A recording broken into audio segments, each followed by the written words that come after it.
So, this is my story. I've been dealing with a lot lately, and I realize through a lot of shadow work and other things, soul work I've been doing, that there is power in telling your story. I've usually been really good at communicating, but the PTSD that I've got really changed my personality in that sort of way. So I'm sitting in my car to tell you my story. I guess there's strength in sharing it, definitely. But I want to make perfectly clear that I'm not telling my story for any sort of pity or anything like that. It's just to get it out there, that people who may be dealing with similar situations could understand things better, and maybe people who haven't gone through these sort of things can just understand, that these things are going on in the world. It's not, this perfect vision that you live with. It's a very different world out there for some folk. So my name is Kelly Titus, and depending on how you know me in life, it's probably how you know me. If you know me from back home, you probably know me as Little Kelly or Joey T's sister. If you know me here, you probably know me from rugby, which means you know me as Richard, which is probably my favorite nickname of them all. It's double barrel for me because my teammates gave it to me because I'm a dick, which is funny. But also, unbeknownst to them, it was my late father's name, so it's extra special. Anyways, so I was born in Salem, Massachusetts in 1982 on a cold September night. It was a Friday night, actually, right before Labor Day.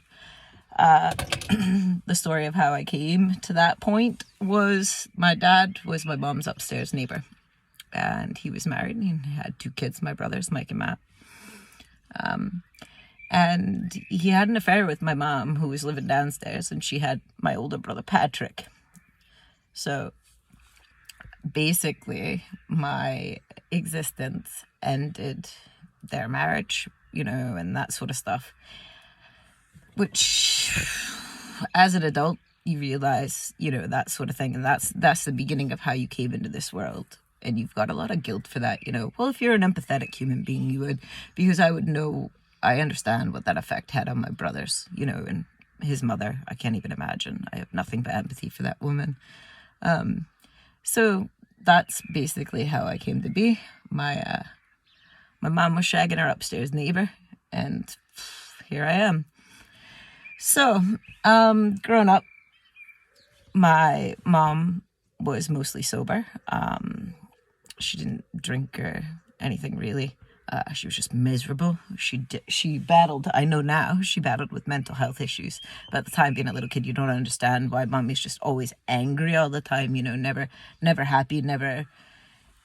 I don't remember as a child seeing my mom smile a lot, and that sort of stuff. So my dad was a heroin addict.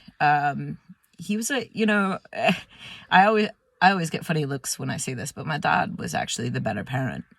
He loved us kids, he had been a heroin addict for a long time, but he tried really hard with us first.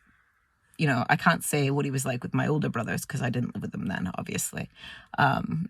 But for me and Joey and Pat, he tried hard with us, and that mattered. But he also was a junkie, so I remember going to get his medicine with my mom and that sort of stuff. And I remember him being sick, or the mask of when he first would shoot up and that sort of stuff. And I did see him shooting up when I was wee. My mom got in a fight with him, so he came and crashed in my room, and he was using then. He thought I was sleeping. He would be absolutely devastated to know I saw him, but I did. Anyway, so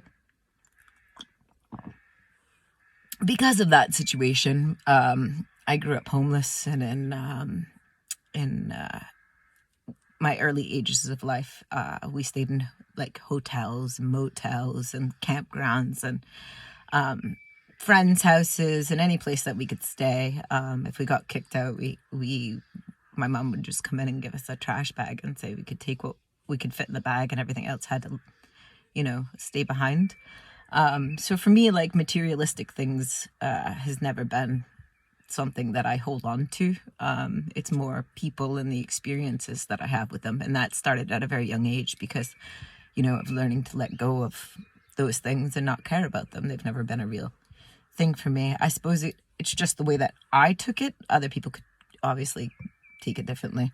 But for me personally, it's the experience that I share and the laughs and the smiles. And I know that sounds cheesy, but it's honestly what got me through like the darkest periods of my life was, other people's kindness, and seeing their joy. I am a people pleaser through and through. So growing up with my dad and my mom, was a bit, it was hard. Obviously, my dad had serious problems. My mom would obviously be angry about these things and that sort of stuff. And then when I was 10, we were living in a place called Kittery, Maine, and it was a bit more stable than we had been in a long time, and it was a lovely place. I actually quite like Kittery, still have big room in my heart for that place. And yeah, we had a dog. We were trying hard, and mum was miserable as ever, but hey, dad was trying hard. And anyways, he ended up ODing when I was 10. My dad did. And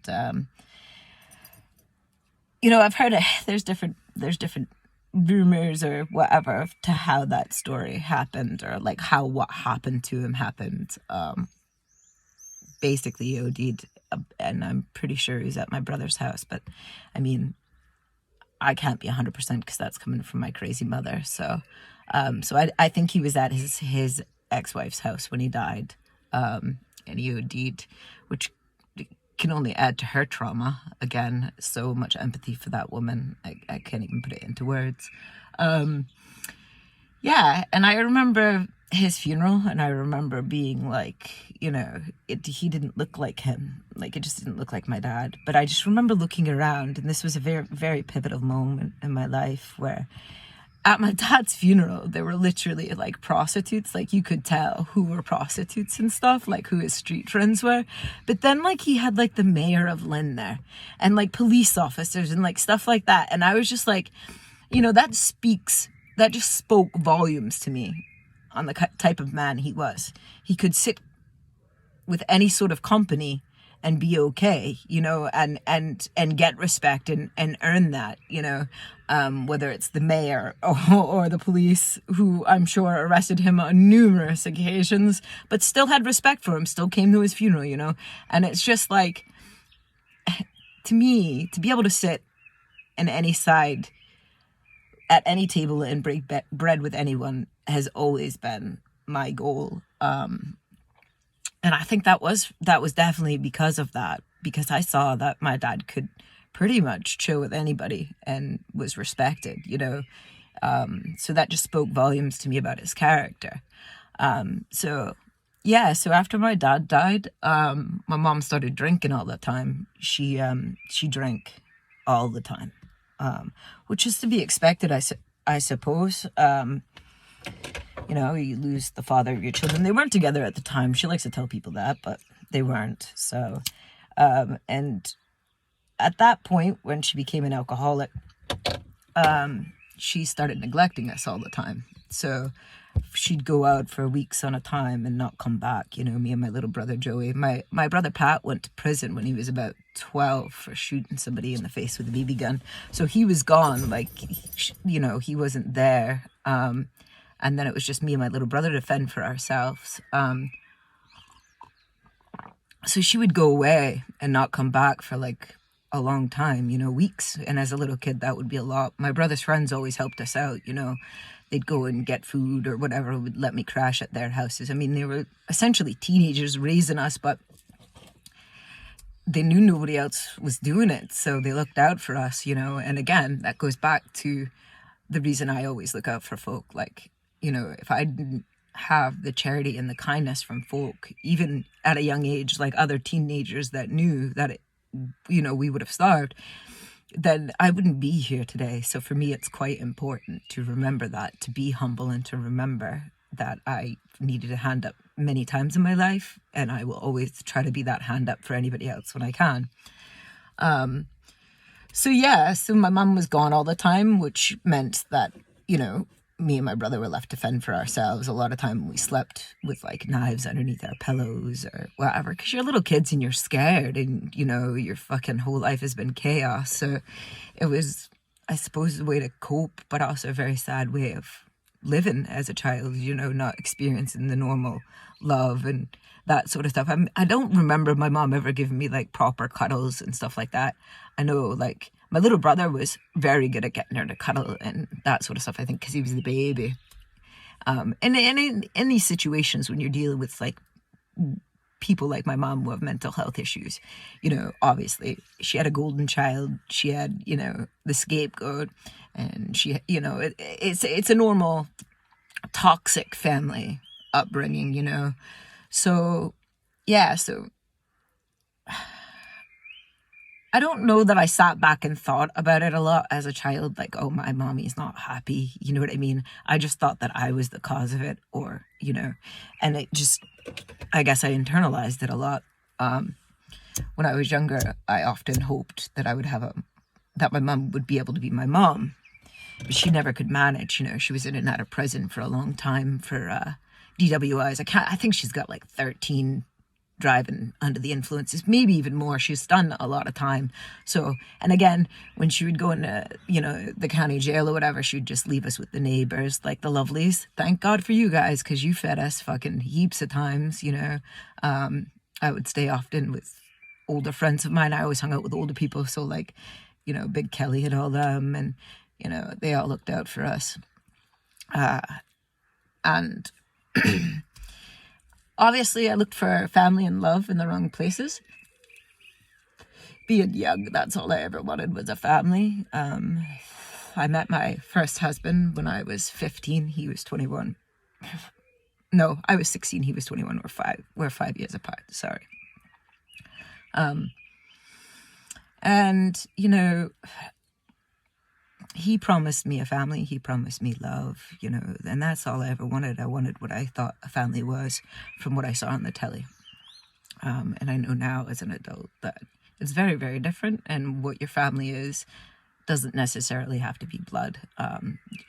Sometimes those will be the first knives in your bag. So, I've made my family with loyal and trusted people that are irreplaceable, so my kids have lots of aunties and uncles that aren't necessarily blood related to them, but have, helped me along the way with raising them or doing whatever, and, been there for my emotional support. So that's what I consider family. So I met Leo and we got together, and I got pregnant soon after. And yeah, so I became a teenage mom to my son Chauncey, which was a scary time. I remember looking at him and being like, I feel like I'm supposed to love him so much more, and I don't know that I'm doing this right, and being scared shitless. And yeah, Chauncey like changed me, definitely, who I was as a person and the way I thought about the world. But see, in those times, I was still stuck in being like my mom. I didn't know any other way to be a mom. So I have a lot of regrets about the way I raised Chauncey and Lily when I was young. But I was a teenage mom with a lot of fucking PTSD and other issues that I didn't know. Hindsight and a lot of soul work, man, that would have made this journey a fuckload easier. So yeah, Leo was abusive. He knew my weaknesses. He knew that, I would laugh if I was scared. He knew how to work all of that sort of stuff against me. And I mean, he wasn't in a very good place mentally, obviously, either. But he was very psychologically abusive to me. When I was about 6 months pregnant with Chauncey, he threw me down the stairs at his mom's house and like urinated all over me. incredibly abusive, you know. So, but a lot of that was like he could pass off as me being crazy, or because people knew little Kelly. They didn't know, you know, mom. They didn't know who I was when I was with him or anything like that. So a lot of people would be like, oh, I believe that. She'd actually probably do that because I've always been crazy. But that wasn't, you know, the case. Leo knew how to use and abuse me in a way much like my mom. I married my mother. Narcissistic and very, very abusive. So, 10 years of that, fucking hell.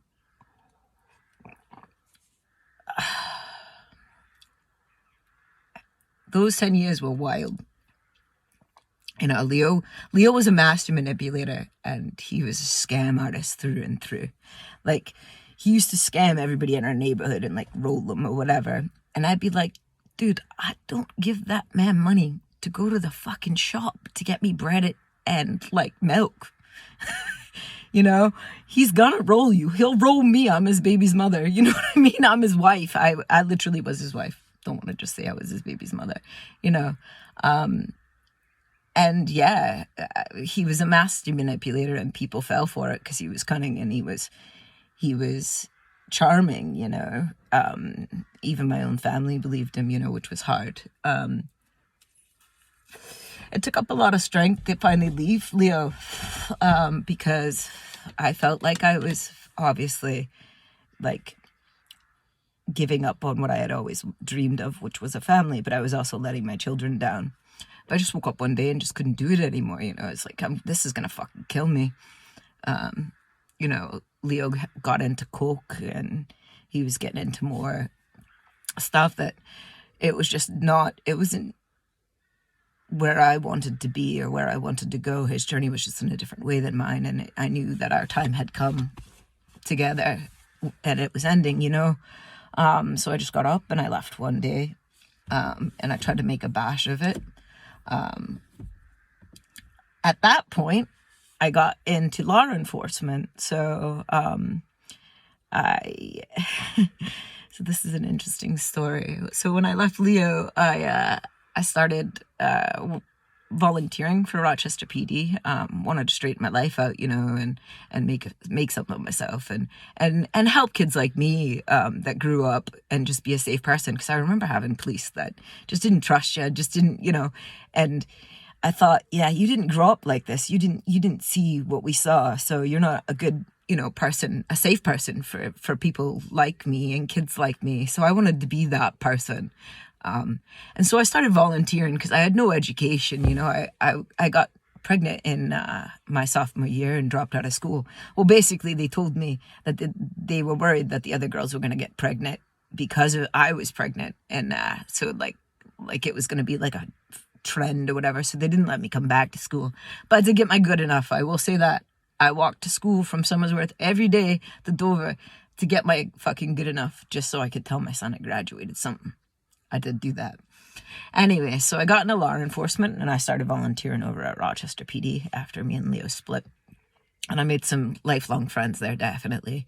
Bergzilla and the Boss Man and, you know, Johnny Turt, all those lads that, you know, looked out for me when I was first getting into that. Definitely showed me what the law enforcement family was about. And they continued that even after my law enforcement career ended. They still stayed being my friends. So that was, if you know the community, can be something that they don't do. So, you know, it just speaks at the volumes of the people that I surround myself with again. Anyways, so from volunteering, the next way up, if you don't go to college, is to like get into, be a prison guard. So I was doing that, 2 years I did that, never actually made it to my official training because they waited 2 years before they send you to the academy. But, yeah, I did that. I worked my ass off. I did a lot of police things, interviews and stuff, trying to get the job, but, it never actually worked out for me because I ended up getting diagnosed with a chemical reaction basically it was a chemical induced lupus. So, but at the time we weren't sure what was causing it or whatever, and it wasn't good, so I had to leave for family reasons.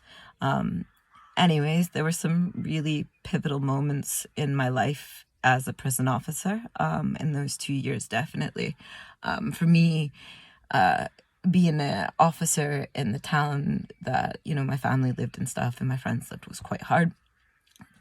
I remember coming in, I worked the midnight shift, and coming in at 11 and finding my brother on a cot, like mattress just on the floor, detoxing from heroin. And it was just, it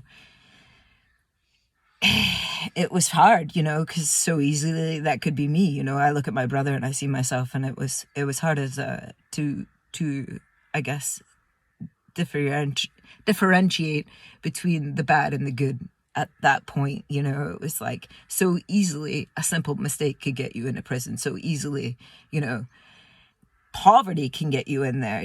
One of the things that really disturbed me as a prison officer was, how many elderly folk would go in there and they were, either escaping being sexually abused by their children who were supposed to be taking care of them. Lots of elderly women deal with that.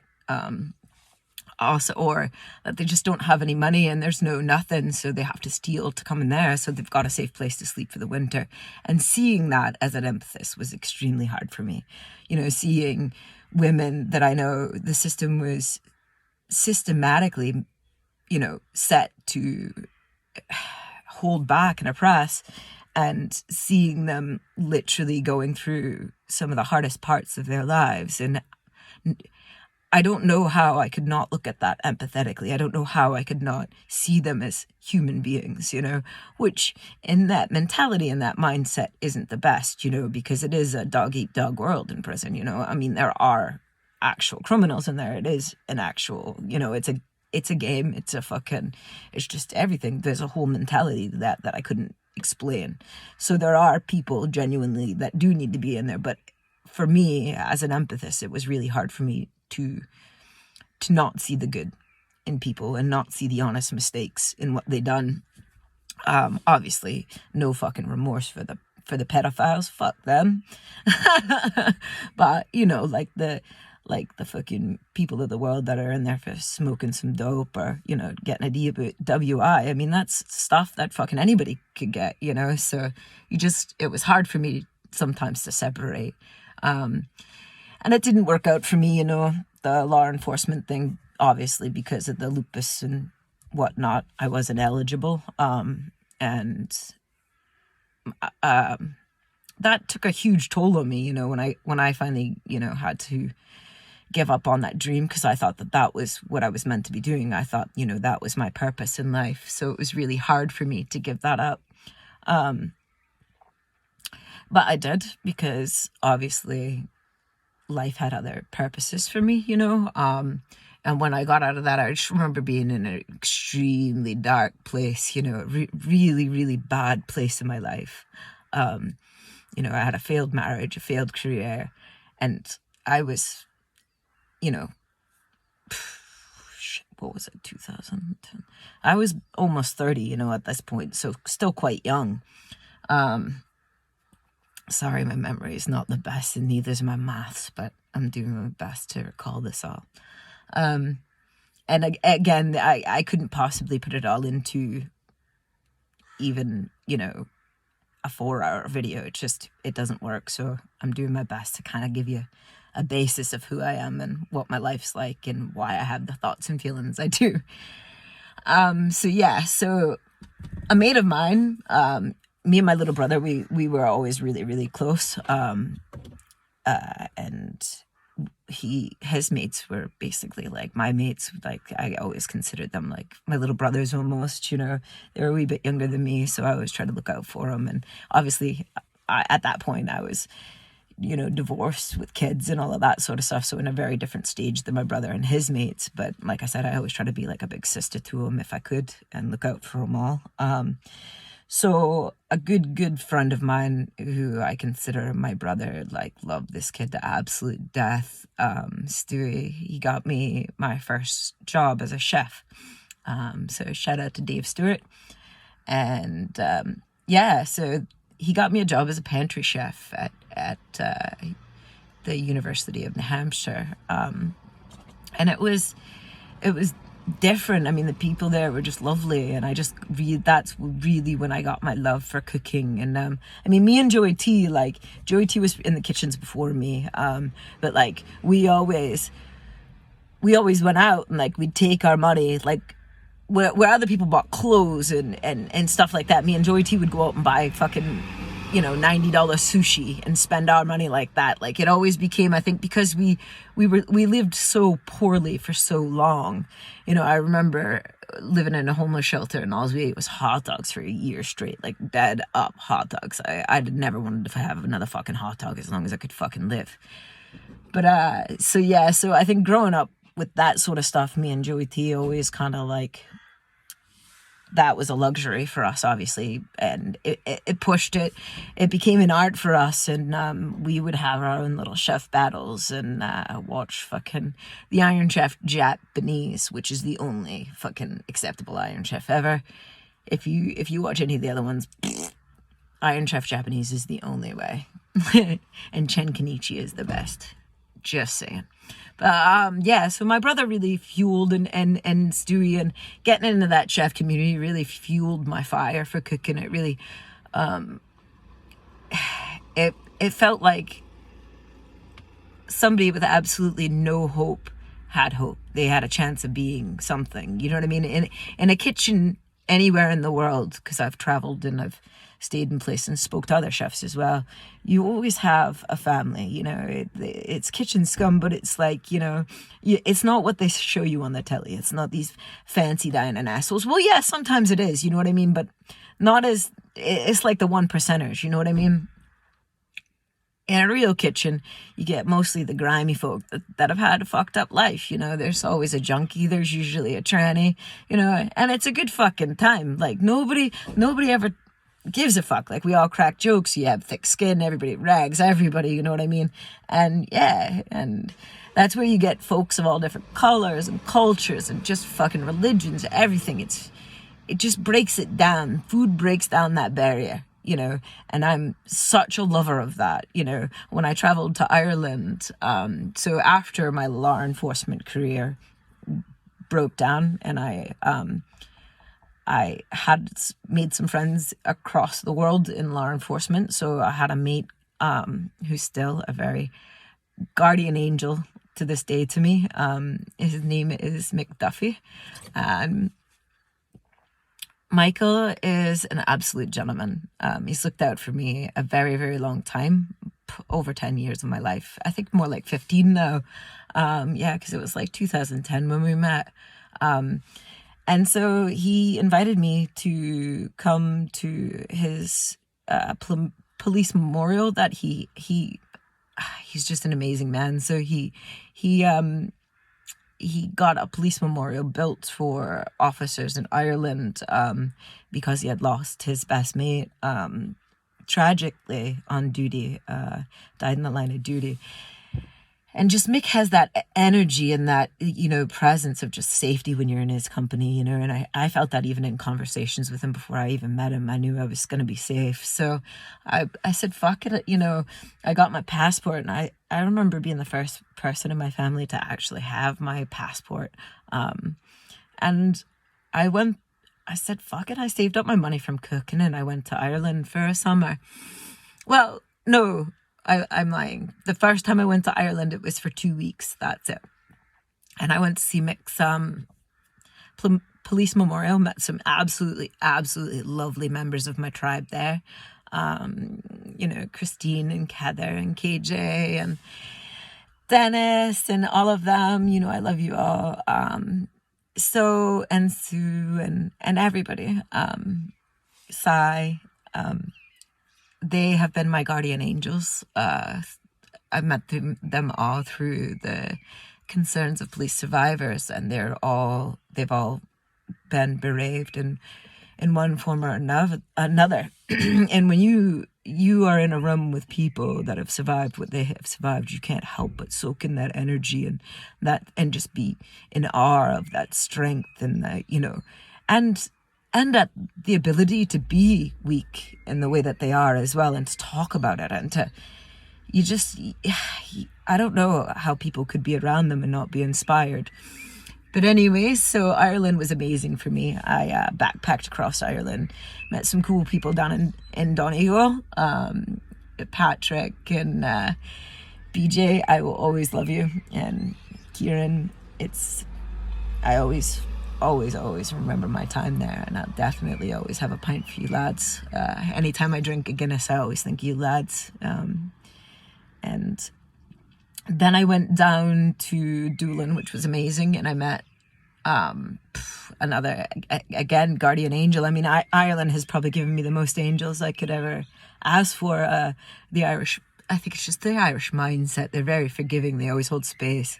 It's a beautiful thing, the Irish folk. If you know the right people, obviously the communities I travel in, I always find sound folk. But yeah, I've got a lot of guardian angels there. So I met Steve Fitz when I was down in Doolin. He was a hostel, he ran the hostel or whatever.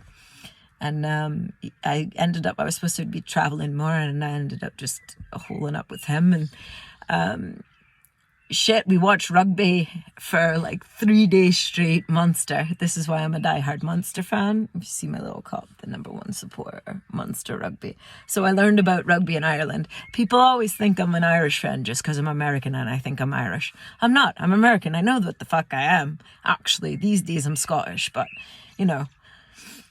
I was born in America. I'm not, I'm not in Ireland to find my ancestors. Although I do think I've got some there, I'm not sure. But anyways, so I learned about rugby there, and rugby has been my biggest savior in my life. Rugby has given me so much. Rugby has empowered me in more ways than I could ever imagine. The strength and courage of those women and of that sport and the brutality of it all. If you've never played it, I can't put it into words for you, but it's saved my life, definitely. Many times it saved my life through the darkest hours of my life. And that was a gift from the Irish and from Steve. This is the way I look at things. This is the way I process the world. I take my gifts and I take my lessons, and, everything is a lesson or a blessing. And that's the way I've always lived. And, I don't think that anybody should be doing any harm. That's another thing. Don't get me wrong. Don't fuck with me. Because I have no problem whatsoever unleashing the fucking beast, especially if you fuck with my family. But I don't ever do anything without a pure heart. I don't ever, just go out and have enemies with folk just cause, If you're my enemy, there's a damn good reason for it. So, and I've probably given you more chances than I should have to begin with. So now at this point, you're just insulting my fucking tolerance and making me a mug. So that pisses me off. But anyways, yeah, I got so much from playing rugby. It was amazing. Learned so much in Ireland, learned so much about myself, learned the strength of myself, and really, really, really felt something spiritually when I was there. I don't know, I can't explain to you the connection that I have to Ireland. I just know it's deeper than this lifetime, And in my beliefs, I definitely believe in rebirth and all of that sort of stuff, because I think that our soul has a purpose. So our life form can take, many human bodies until our soul completes whatever journey it's on. But yeah, I have a very, very big connection there. And anytime I actually need healing, it's the place I go. Thankfully got to go this summer, which was amazing as well. Still go down and see Steve, still watch the rugby, still give him shit about the rugby. But right now we're on top of the world. So when I started watching rugby, Ireland wasn't the best. They were, it was New Zealand all the way. So it's nice to be on top. Don't just think I'm, jumping onto the bandwagon here just because I'm American and I think I'm Irish because I'm from Boston. Actually, not technically from Boston, for the record. I'm a New Englander. That's how I identify. Don't call me a fucking Yank, one, because that's fucking really derogatory, especially from a fucking British person. If you don't know your history on that, figure it out. But two, as a Bostonian, I absolutely am not a Yank. I am a Red Sox fan, okay? Do not call me a Yank in any way, shape, or form. That is the biggest fucking insult to me, and I do not like it in any way, shape, or form. But yes, I am not technically from Boston. I was born in Salem and lived in Lynn and all around. And so New Hampshire, Maine, you know, all over. So I'm a New Englander through and through. That's what I consider myself. So if you ask me, that's where I'm from. Yeah, that was just a little bit of a rant I was on. Sorry about that. So rugby, when I came back from Ireland, I looked out a team and I found Seacoast Rugby Club. It was the first thing I did when I came home, and that took me to so many positive places for the first time in my life. So much support and love from other women that I had never received, because my mum, she always taught me that other women were your competition, not, you know, they couldn't possibly be your, you know, your comfort, your strength, your, you know, so much more, you know, your inspiration. And I remember my first match, and these women were absolute animals, and we played Beantown. I just remember that they beat us by something ridiculous at this point. And I mean, I was absolutely useless to my team.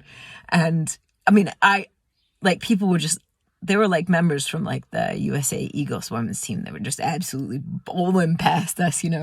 And I just remember being like, holy absolute fuck, and being in absolute pain the next day. I was in tears. I remember looking at Ali and being like, I can't even lift my arms up, Ali. Like I couldn't lift them up past here without tears just streaming down my face, because my body had never felt that sort of like war before, you know, and it was incredible. It was painful and horrible, you know what I mean? But also so empowering to be like in that situation, you know what I mean? And yeah, I knew right then I was an adrenaline junkie, and that's probably why I never did heroin or any of the other drugs. I've always been against drugs. Don't get me wrong, I like my green, and I like a drink of Guinness. I actually don't drink anymore because my medication, but and I've tried mushrooms. That's as far as I've gone drug wise. I don't do drugs, you know. But that's because I'm an adrenaline junkie. So after that, I was hooked. I wanted to get better. I didn't want to be so useless for my team. And I just remembered the girls were so loving and so understanding and encouraging. And I mean, the thing about rugby and the beauty about rugby is you come from all walks of life. You know, here I was from fuck off, you know, heroin addict for a dad, and fucking, you know, a prostitute for a fucking mom, you know what I mean? We'll get into that story later, but you know, and to be surrounded by women who, you know, are lawyers and senators and, you know, waitresses and you know, average people as well. It's everybody, you know. Obviously I'm a chef. You get all walks of life in women's rugby. You get all colors, all cultures, all everything, you know. Ireland, I'm pretty sure, was the first country in the world that had a Muslim woman that was in full hijab, you know, or like she had her full face covering. Sorry, no offense to anybody, I don't know all the naming for it, but it's just incredible. You know, you think about a sport where that's acceptable, and that's the beauty of rugby. You know, it is a spot for anybody, skinny, little, big. We need you big mamas up front, you know, you protect us, you know. It's just every shape, every body, everything is celebrated. There's a spot for you, you know. You're not alone there. And the biggest saying in rugby is, I'm with you. I'm with you. I fucking love that. It's so beautiful. I got you, you know. And that's, so with rugby, you pass backwards. And in order for you to know when your teammates are there, your teammates will say, I'm with you. But it's outside of it as well. You know, when you're depressed or you're alone, your teammates are with you, and they let you know that by saying it, you know. And they don't have to get there and fix everything. Just knowing that they're with you is all that matters sometimes, you know. And that they understand. So I've met some really, really incredible people in rugby. Like I said, I've got friends that are senators, friends that are chefs, friends that, friends that are drug dealers, friends that are a little bit of everything, and that's what rugby is. It brings you together, it sorts you out, and it levels the playing field, and for those, minutes on the pitch, nothing else matters. What you do, what your life, nothing else matters. It all stops, and all you think about is battling with the women beside you and how you're going to win this war, because it absolutely is a fucking war. It's a war of a sport. And for anybody who's never played it, you just can't argue with me. It's absolutely physically, mentally, it's just the most brutal thing that you could possibly do, and I know that's probably going to sour people who have whatever sport they play. For me, this is my sport. This is how I feel. You don't fucking like it. Oh, well, I don't know how to tell you any other way. It is what it is. I say what I say. So I met Roy, my late husband, when I was in Ireland the second time. I moved over to Ireland. My kids were older at the time, and they were living with their father, Leo. That they chose to live there. They wanted to live with him, which was really hard for me as a mum, but I wanted to not do what my mom did and take me away from my family. I didn't get to see my dad's family growing up because my mom had problems with him. So I didn't want to be that for my kids. So I respected their wishes, Do I have regrets? Of course I do. But that wasn't my journey to steal from them. They've got their own journey, and they love me, I love them, and we have a lot that in common. We have a lot that we can use with each other to heal, because of our journeys, because of the choices, because of my choices. I know that reflects on them in their life as well. So I lived in Ireland for a while, played rugby in a little place in Dublin called Tala. Now, it was hilarious when I started playing rugby in Tala. So I was staying in Drumcondra, which is a different, if you got to know Ireland to know the difference. But anyways, and they're like, you're playing rugby. You cannot play rugby. You're too small. No, I'm playing rugby. Where are you playing rugby? I'm going to go and train with Tala. You cannot play rugby in Tala. Anyways, Tala folk are absolutely lovely. Best view I've ever seen to this day still is the Dublin mountains, like Dublin at night from the Tala Mountains. The way that the lights in Dublin twinkle, it's like stars. It's just absolutely magic. And looking down from the Tala Mountains while you're training for rugby and you're pushing yourself, there was nothing. It was the most beautiful, serene, feeling in the world. You know what I mean? My second favorite place I've ever trained was the Kelpies for Grangemouth when I played there. Fucking amazing, looking up and just seeing those incredible creatures and the sculptures that they made of them. It's just beautiful, seeing the sunset over the Kelpies like that. Yeah, you can't beat that. Grangemouth, that's ace, top notch in my book. I did my own thing. I stayed there for a while, and I met Roy. And Roy and I was standing outside a pub in Dublin, and I was drinking a whiskey and smoking a cigar, and he was there for a Volkswagen competition thing. He was a master mechanic or technician, as they call it in the UK, for Volkswagen. He placed in the top 10 in the UK for I don't know how many years, but he never told me where he placed. So if anybody does know where he placed, let me know, because he was always humble and never told me. I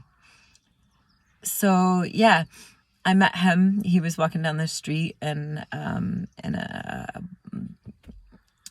Jacobite. No, he wasn't in his Jacobite. He was in a Bonnie Prince Charlie jacket and his kilt.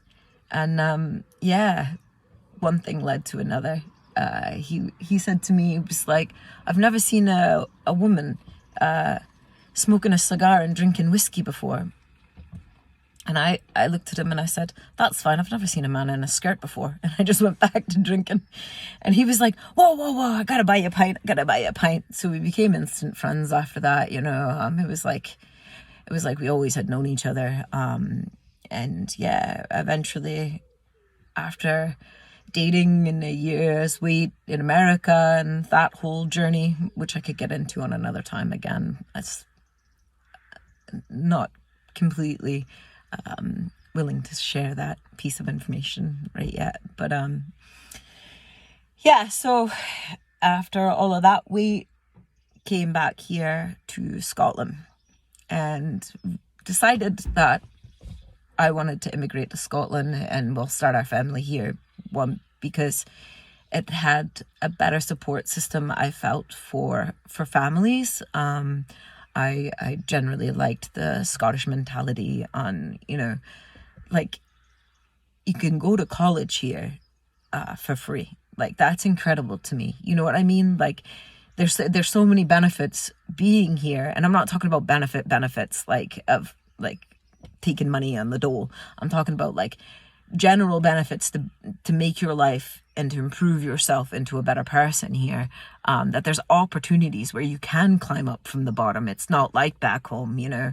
And I liked the way that the people were here. I liked the slower pace of life. I liked, you know, the different mentality here. So, and I didn't think that I would have to face the things that I had to face back home, because it was not necessary here. There's a, you know, back home there's a certain level of poverty, and there's, you know, there's a lot of things that go on that creates that, and I didn't feel like this environment here would have that sort of stuff. Sadly, I was wrong. But again, that's another story. So I moved in here.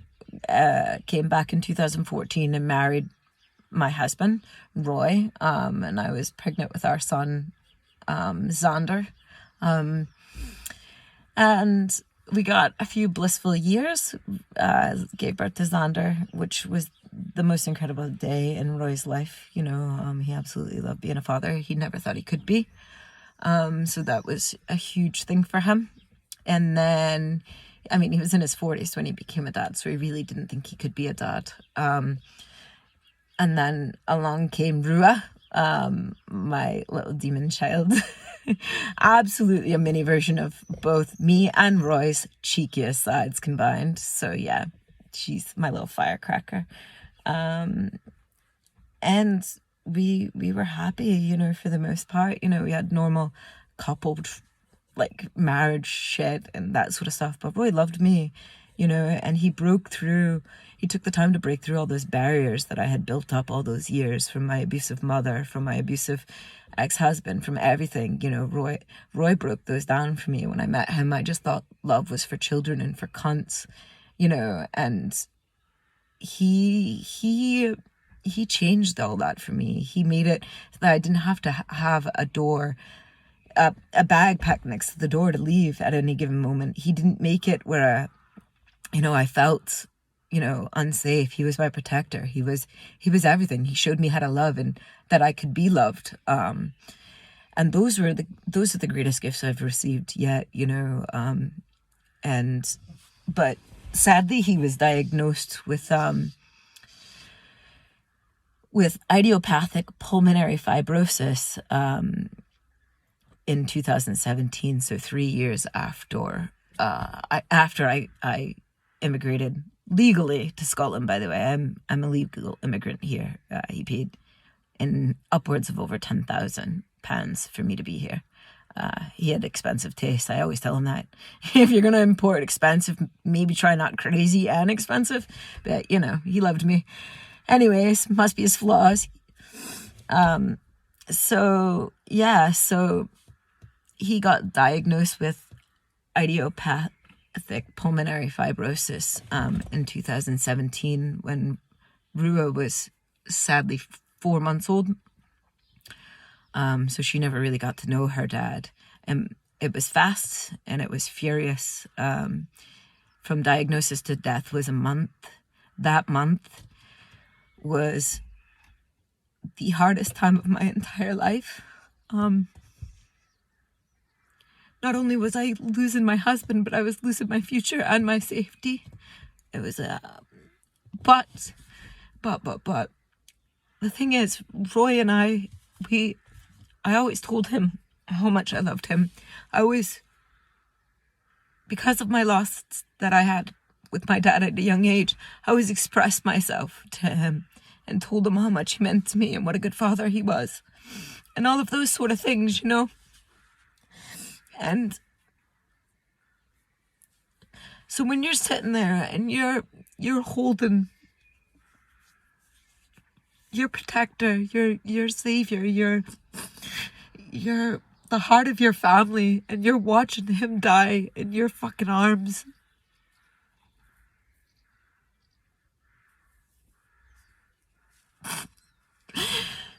That shit changes you, you know?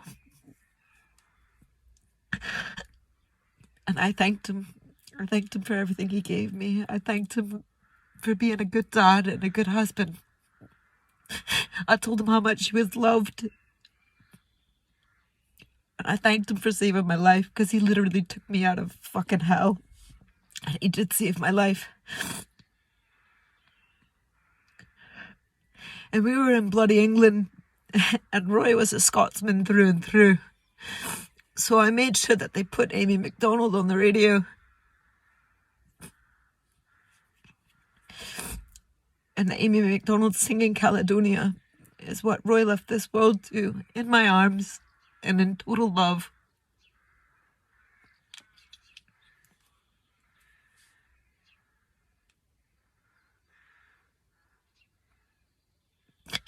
And at that very moment, I died too.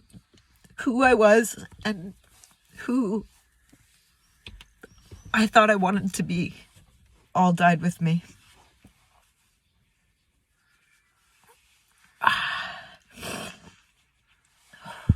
Sorry. Still quite an emotional thing, even fucking this many years later, obviously. So there wasn't a lot of bereavement support in this way, you know. I remember after Roy died, you know, I hadn't seen the healthcare visitor for over a year, you know, and I had 2 small children under the age of 2. And, you know, thank God for my guardian angels yet again. You know, Roy's mates that really stepped up to the plate and looked out for me. You know, I know from hearing other widow stories that it's not been the same. So I'm quite blessed and thankful for Roy's friends that looked out for me, you know.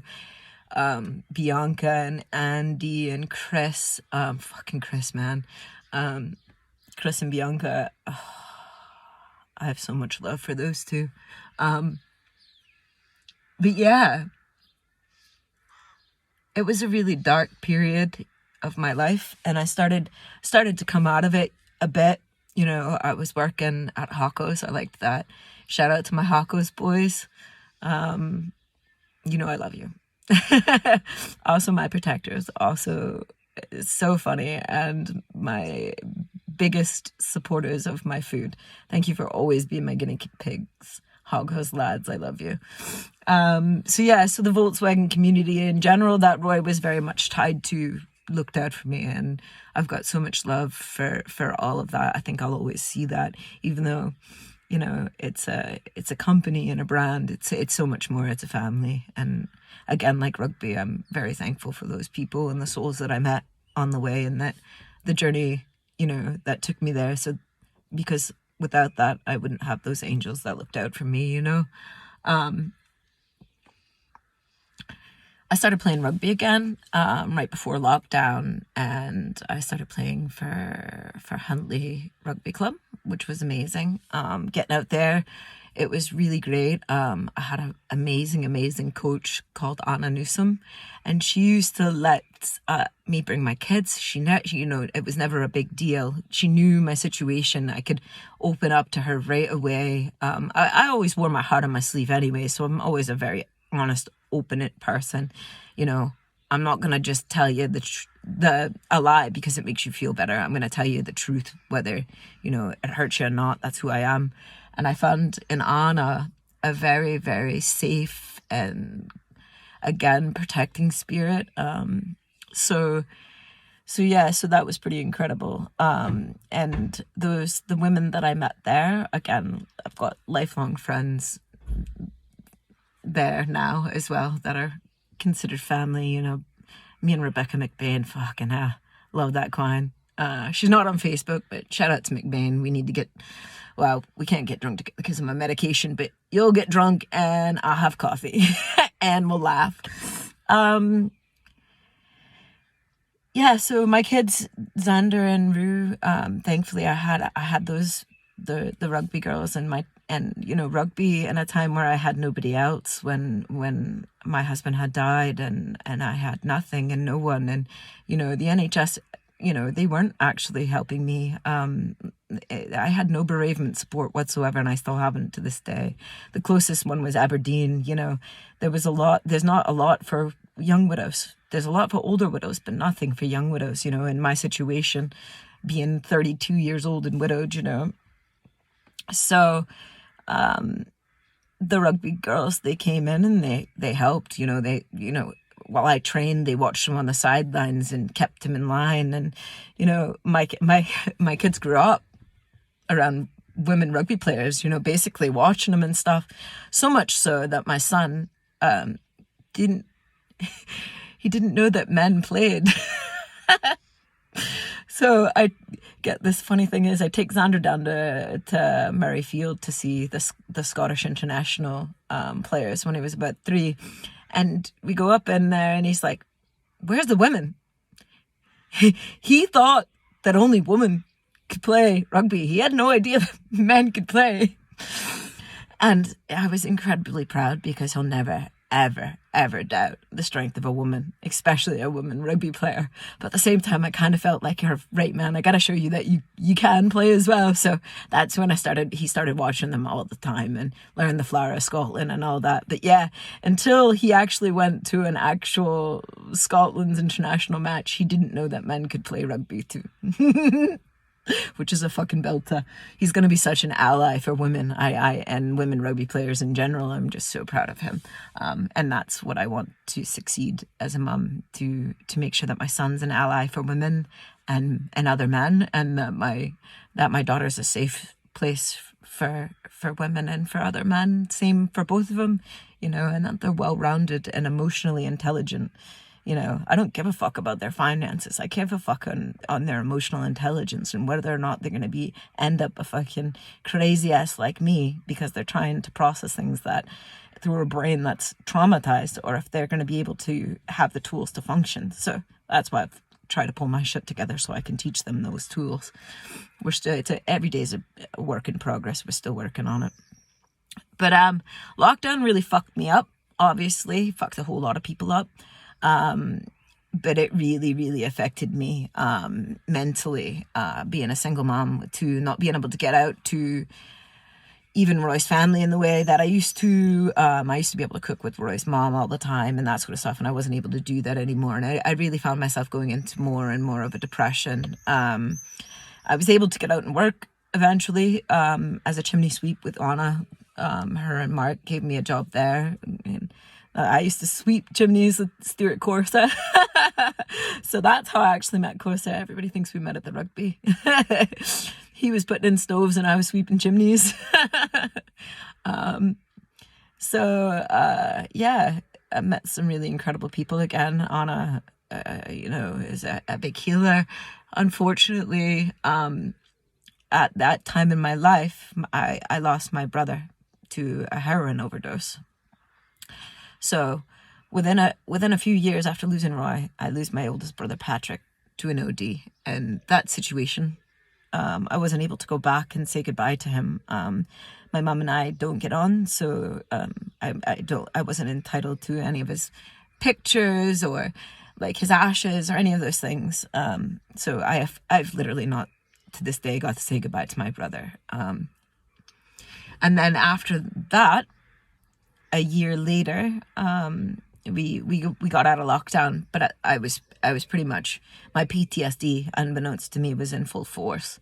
And so I thought to myself, what am I going to do? Because I need to get out of this depressive state I'm in. I need to do something. I miss cooking, that sort of thing. I started back at school. So I enrolled as a level 6 chef and yeah, started cooking. But like I said, I had no idea that I was in full swing of complex PTSD at this point. My cousin Katie, who was a police officer back home, she sadly succumbed to mental illness. And that fucking broke me. Like, Katie was my safety net as well. So in a matter of a few years, I lost 2 huge guardian angels and protectors in my life, which for me just stripped me of everything. It made me so vulnerable, and the PTSD came in full swing then. It was like I couldn't keep it under wraps. I couldn't push through it anymore. Although it had been underlining for my whole life, I couldn't hold it down and push through and, carry on the way I always had, because the way I always looked at it is other people had it worse than me. So what the fuck am I moaning about, And so when I lost those 2 big protectors, it took away something from me, and I stopped trusting everybody. My whole personality changed. Complex PTSD has done something to me that I never ever thought possible. It's made me a darker, angrier person. So I've had to learn to, I can't change that. I'm never going to. So I don't want to say change that, because that's not the case. I've learned to understand it and navigate it, and I'm still learning every day. You know what I mean? And that's going to be my forever. With the complex PTSD, I have intrusive smells. I have intrusive thoughts. I have everything full force, and there is, nothing that really works for it, because of the level of trauma that I've had, and so I smoke a doob so I don't kill people, and it sucks because it's not fucking legal here, but I don't really give a shit because I need it. And yeah, that's pretty much the only thing that keeps me sane these days. I'm not on too many big medications at the moment. I've successfully got off my, I was on quetiapine for, to manage my intrusive smells and thoughts. So I'm successfully off that at the moment. Hopefully that stays as long as I am left alone and not terrorized. I'll be fine. But as of late, I'm on edge with a big rock thrown through my window, as you can imagine. With somebody with PTSD, that's not the greatest thing in the world for them. So I'm a bit on edge at the moment. Fight or fight. I don't go to fight or flight. It's fight or fight with me. Fight or death. Yeah, it's not, I'm it's not good. So like I said, it's smoke a doob, keep myself normal, go about my day, But anyways, so in school, I managed to get through it. I had some serious protectors again. I found that in the chefs. I've shared my story about my chefs and how incredible they are before. But they became essentially my mates, my guardian angels, my freaking... my biggest mentors. I mean, Chef Craig, that man will always be on a pedestal to me. That man can never do any wrong in my eyes. I think, the 4 of those chefs, it's really hard for me to see them in a bad light, because they did so much and took so much of an absolute beating from me the entire year. Oh God, I would have thrown me out of school months before they even attempted to. But no, they never attempted to. They actually liked me, and they worked well with me, and they respected me, and it was fucking incredible. And to this day, I have so much love, respect, and loyalty for those men, and I always will. But my mental health struggled horribly. It got to the point where I couldn't play rugby, and I had some other traumatic events happen to me in the last year where I'm at to the point where I am today.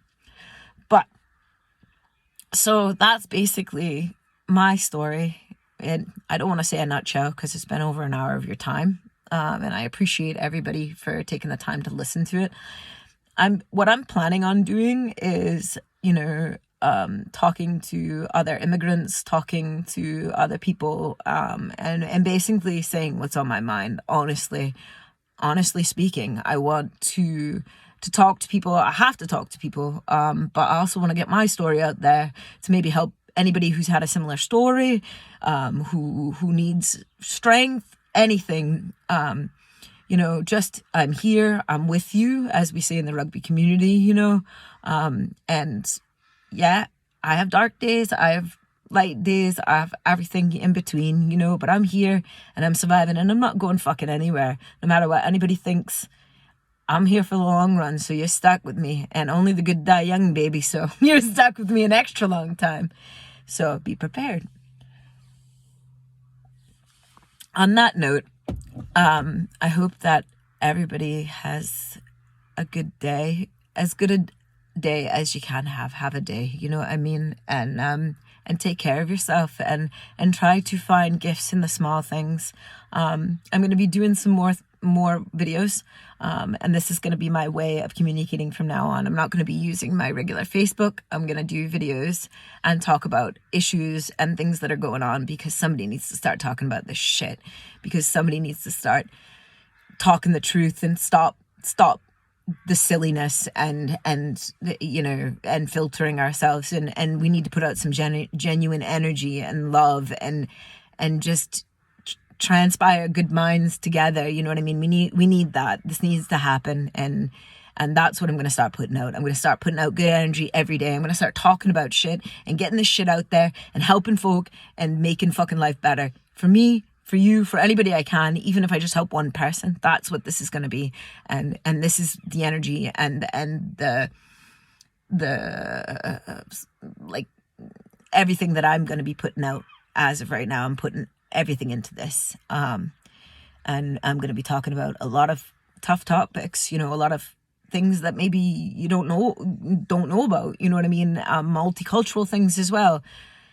So I hope that you'll stay tuned. I hope that I've given you some sort of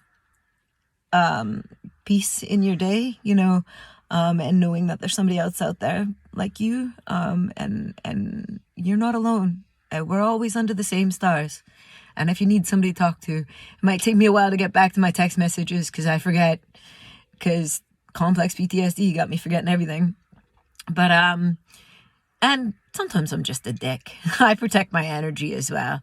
But yeah, do know I'm here. I'm thinking of you. I love you. And, if you actually do need me, I will be there for you the best that I can be. And I'm more mentally stable than I've been in a very long time. So I've got the space now, which I haven't had in years. So I'm excited to be able to be a good friend again. Hit me up. And I hope you enjoyed my story. Happy Friday.